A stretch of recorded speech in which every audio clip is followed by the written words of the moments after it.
God, all praises, all praises.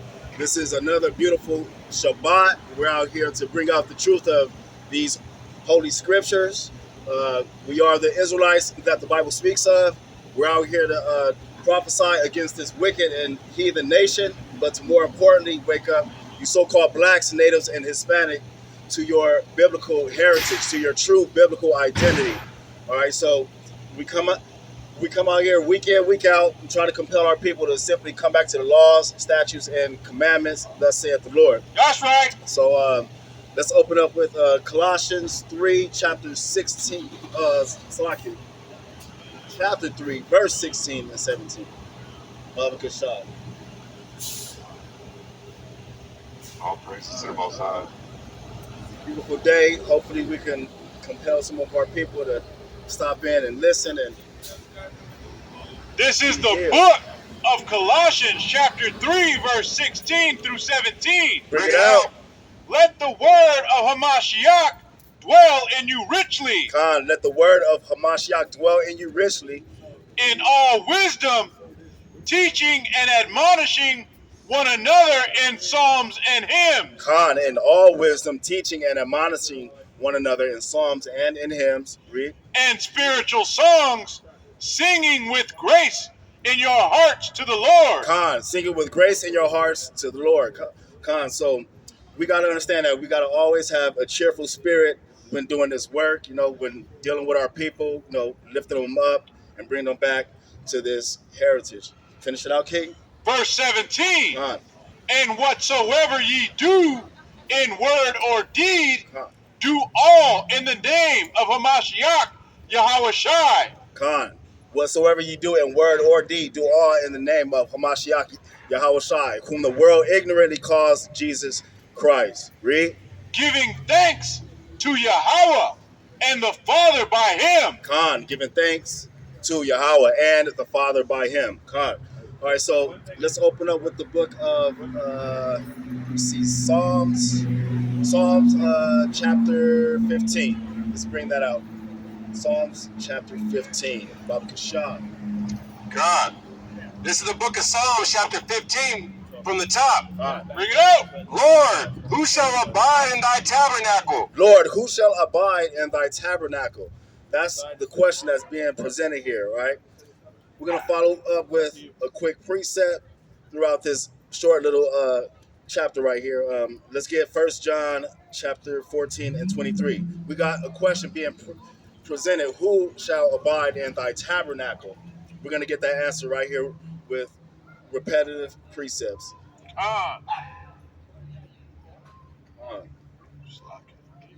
Yep. 1 John 14 and 23. You mean 4 and 23? You mean 4 and 23? 1 John, or are you talking about John 14? 1 John. There's no 14 in 1 John. Come on. Oh no, Salaki, it's actually John 14. Come on.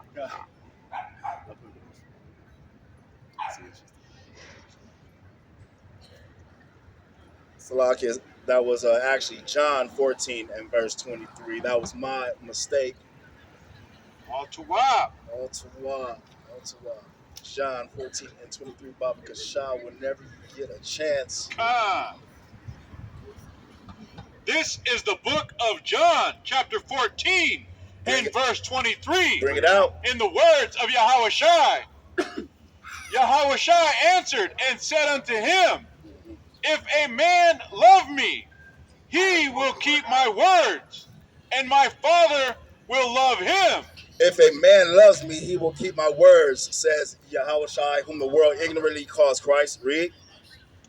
And we will come unto him and make our abode with him. Khan, and we will come into him, and we will make our abode with him. So the answer is Hamashiach Yahawashi will make you his tabernacle, and vice versa, should you be found in these laws, statutes, and commandments. Okay, it just goes one with the other. Let's go back to Psalms, and let's pick up at verse 2. Bring it out. Did we finish verse 1? Oh yeah. Con. Psalms 15 from the top again. Lord, who shall abide in thy tabernacle? Who shall dwell in thy holy hill? God. He that walketh uprightly and worketh righteousness and speaketh the truth in his heart. God. He that speaketh the truth in his heart. All right. You gotta not only walk uprightly, but you gotta speak the truth as well. All right. You can't be propagating a white Christ, all right, because that's not scripturally sound, all right. You can't be propagating your own doctrine. You can't be putting forth these feel-good sermons that we know a lot of these churches are doing, dumbing our people down and keeping them from the truth of these scriptures. That's right. Let's get God. Let's get the book of Romans chapter 8 and verse 1. Baba Kashab. Romans chapter 8 and verse 1. Yo, brother. Shalom. It seems like many people really don't have no time to stop, talk, hear the word, but that's all good. We still gonna bring it out. God, this is the book of Romans, chapter 8 and verse 1. Bring it out. There is, therefore, now no condemnation to them which are in Hamashiach Yahawashi. No condemnation to those that are in Hamashiach Yahawashi, whom the world ignorantly calls Jesus Christ. Read. Who walk not after the flesh, but after the Spirit. Who walk not after the flesh, but after the Spirit. All right, this is how we ought to walk. Walking after the Spirit. Walking after the Spirit, you're not going to be found in lies. Walking after the Spirit, you're not going to be found in sin. All right, read. Verse 2. Slack it. That's it on that. God. All right, so let's get back into the book of Psalms and pick up where we left off. Baba Kashab. Con, this is the book of Psalms, chapter 15, verse 3. God. He that backbiteth not with his tongue, nor doth evil to his neighbor, nor taketh up a reproach against his neighbor. Con. So basically, the scriptures are saying a person that does not backbite with his tongue, all right, okay, that person himself will be, simply found in righteousness, all right? You're not going to be found a righteous person backbiting, lying on your brother, That's right. causing strife, that kind of stuff breaks families, churches, friendships, all of these things. All right, so we got to understand that we can't just be walking uprightly, but we got to speak uprightly as well. Con. So with that being brought out, let's get Proverbs 16 and 28. Baba Kashab. Proverbs 16 and 28. Because in Israel, we are constantly dealing with people saying ill things about us, going on smear campaigns, literally trying to, defame a person, just consuming evil. We gotta check that. Let's see. 16:28. This would be Proverbs chapter 16 and verse 28. This is the book of Proverbs, chapter 16, verse 28. A froward man soweth strife, and a whisperer separateth chief friends. And there it is right there. A froward man is going to sow strife, okay? That's a froward man, okay? And what does the end say, King? A whisperer separateth chief friends. And a whisperer separated chief friends, right? You could have people friends for over 30 years, and as soon as you go behind somebody back and saying something that's not even true, something that can't even be validated, you got a solid relationship torn apart. And for what? For nothing. Right. Whispering. It just makes no sense, right? We can do a lot together than we can separated, trying to do this one-man army kind of thing, all right? Most High said, gather together, O nation not desired, you know what I mean? So we got to put all this whispering and backbiting aside and understand that we got to speak uprightly as well as walking uprightly. Wake him up, Bob. Con, we got a precept. Con, this is the book of Psalms, chapter 101, verse 5. Whoso privily slandereth his neighbor, him will I cut off. Him that hath a high look in a proud heart will not I suffer.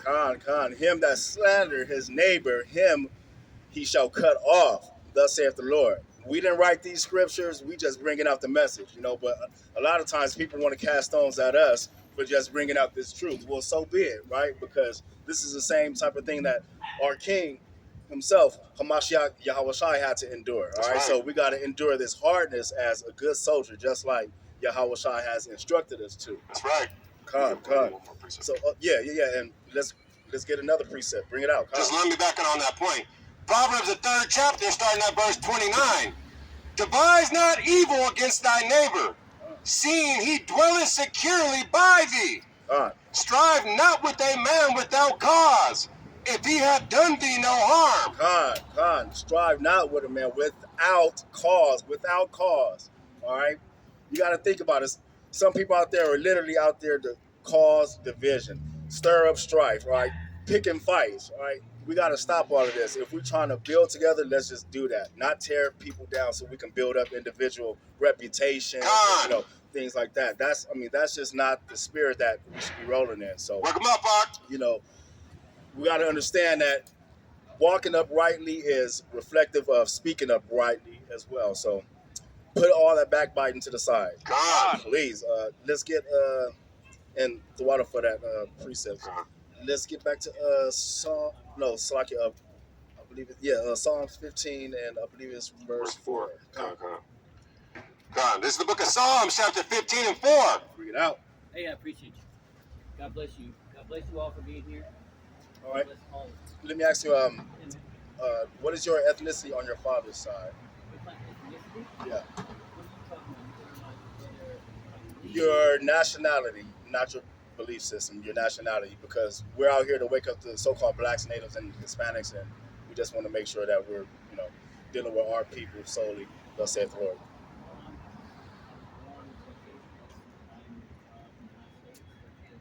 Born Caucasian. Okay. Well, yeah, we don't necessarily, come out for your direct demographic. However, we do appreciate the accolades. Sure. All praises. You come up in peace, so that will be received. So no contention there. All praises. You want me to precept on that real quick? Yeah. All praises. Yeah. God. Yeah. This is the book of Matthew, chapter 10, starting at verse 5. You want to pick Bring up it out. Matthew 10, starting at verse 5. These 12 Yahawashi sent forth and commanded them, saying, Go not into the way of the Gentiles. Go not into the way of the Gentiles. And into any city of the Samaritans enter ye not, but go rather to the lost sheep of the house of Israel. But go rather, the Lord has says, unto the lost sheep of the house of Israel. So that's what we're commanded to do. We're out here to reach the lost sheep of the house of Israel, you so-called blacks, natives, and Hispanics. That's right. We're not out here to, smear any other nationality, belief system. Okay, we will give judgment, all right, according to the scriptures. However, we are simply out here to wake up our people, and and we're just going to keep it at that. So That's all right. praises to the Most High. We don't really have to deal with scoffing at this moment, but we're ready as it comes through the Spirit. So all praises. So let's see, where did we stop? 15 and 4? Oh, that's going to be Proverbs, 15 and 4. Psalms 15 and 4. This is the book of Psalms, chapter 15 and verse 4. Bring it out. In whose eyes a vile person is contemned, but he honoreth them that fear the Lord. He honoreth them that fear the Lord. The Most High God honor those that fear the Lord. So let's get a quick precept on that. Let's bring out Proverbs 1 and 7. Baba Kashab. The Most High God honor those that fear the Lord. Okay, we are supposed to honor our Father, and in return, He honors us, but only those that fear the Lord. That's right. God. This is the book of Proverbs, chapter 1, starting at verse 7. God. The fear of the Lord is the beginning of knowledge. The fear of the Lord is the beginning of knowledge. Read. But fools despise wisdom and instruction. But fools despise wisdom and instructions. All right. So don't be found as a fool, Yasharala. All right. Get into this wisdom and instruction. All right. And don't be despised in it. All right. I mean, we got to come back to the law, statutes, and commandments and understand that this is our heritage, and it was only given to us to keep. We got the dogs out here getting flared up. The words coming out. It's just stirring up spirits. But all praises to the Most High. The work is going to continue. All right, so let's get let's get Deuteronomy. Oh, Slander. Let's get back to Psalms chapter 15 and finish out at verse 5. You want to finish 4? Come, yeah. This is the book of Psalm chapter 15, verse 4 continued. God. He that sweareth to his own hurt and changeth not. And, that's it. The water. All right, so let's bring out Deuteronomy chapter. Wait a minute. Yeah, I do want you to finish verse 5. Yeah, come. This is verse 5. He that putteth not out his money to usury, nor taketh reward against the innocent, he that doeth these things shall never be moved. Con. So, you Israelites, if you can be found not doing your fellow brothers or sisters wrong, causing usury amongst them, basically dealing with them in a money exchange and taxing them for it in return. We're not supposed to do that, all right? But we can cause usury to the other nations, all right? So let's get that in Deuteronomy 23, 19 through 20, all right? Because usury is just basically interest, all right? So as we're dealing with each other, we're not supposed to be causing interest upon, a good, so to speak, right? But when it comes to dealing with foreign nations, we can impose interest, all right? And we'll get that right here in Deuteronomy chapter 23. Con. This is the book of Deuteronomy chapter 23, starting at verse 19. Bring it out. Thou shalt not lend upon usury to thy brother. Con. Thou shalt not lend unto usury unto thy brother. Read. Usury of money, usury of victuals, usury of anything that is lit upon usury. Con. Usury of money or victuals, talking about food or, even possessions, right? All right. You're not supposed to be essentially getting over on your brother, right?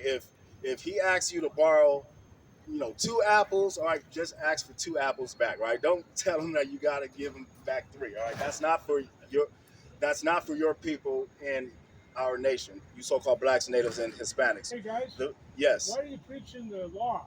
No one was ever saved by the law. Why don't you preach the gospel? All right, so you guys have a lot of zeal and you're doing a lot of work. All right, so let's bring it out. Let's bring out Baruch chapter That's 4 and 1. We are the very biblical Israelites that the Bible speaks of, and when it comes to the law has never been done away with. It was fulfilled. It was fulfilled by Christ, and what he did was fulfill all the prophecies that were spoken of him. Okay, that's what he was referring to. And he fulfilled the law by keeping it perfect. And that's what he is teaching our people to do to this very day, because the laws are not what saves people. So wait, it's like let's bring out Baruch 4 and 1. This is the work. Okay. The work of God is to believe on him whom he sent. Give me one That's second. the work of God. Give me 1 second, because you're talking about the law. I'm going to show you that the law is not done away with, because that was the first thing you said. You said, why are you teaching the law? The end of the law to righteousness to all those that believe. Oh, right. But, end of the law. Right. But in the scriptures, you have to understand who the audience is. Those who believe, okay? Because everybody wasn't present when the law was given. So when it comes to those who believe, to Gentiles. Well, that's a twofold. That word Gentile has a twofold definition. Look, let me just get to this one scripture. So bring out Baruch 4:1, and this right here is going to illustrate that the law is actually a heritage for Israel, and it's never been done away with. Out of the Apocrypha? Yes, we are reading out of the Apocrypha, because the Apocrypha is actually quote unquote canon, and it is a part of the scriptures. All right, so bring it out, King. This is the book of Baruch, chapter 4, verse 1. Bring it out. This is the book of the commandments of Yahawah. This is the book of the commandments of Yahawah, God. Read. And the law that endureth forever. And the law that endureth forever. Our ancestors have been given the law, all right? So, therefore, at this present day, just according to the scriptures, right, it endures forever. Therefore, we are still under the law. The law endures forever, but it is the end. But Christ was the end of the law for righteousness. So anyway, so that concludes my message. All those Israel, keep the law. Kwam Yasharala, and I'm going to pass it to the next mighty speaker. Kwam Yasharala. Kwam Yasharala. All right.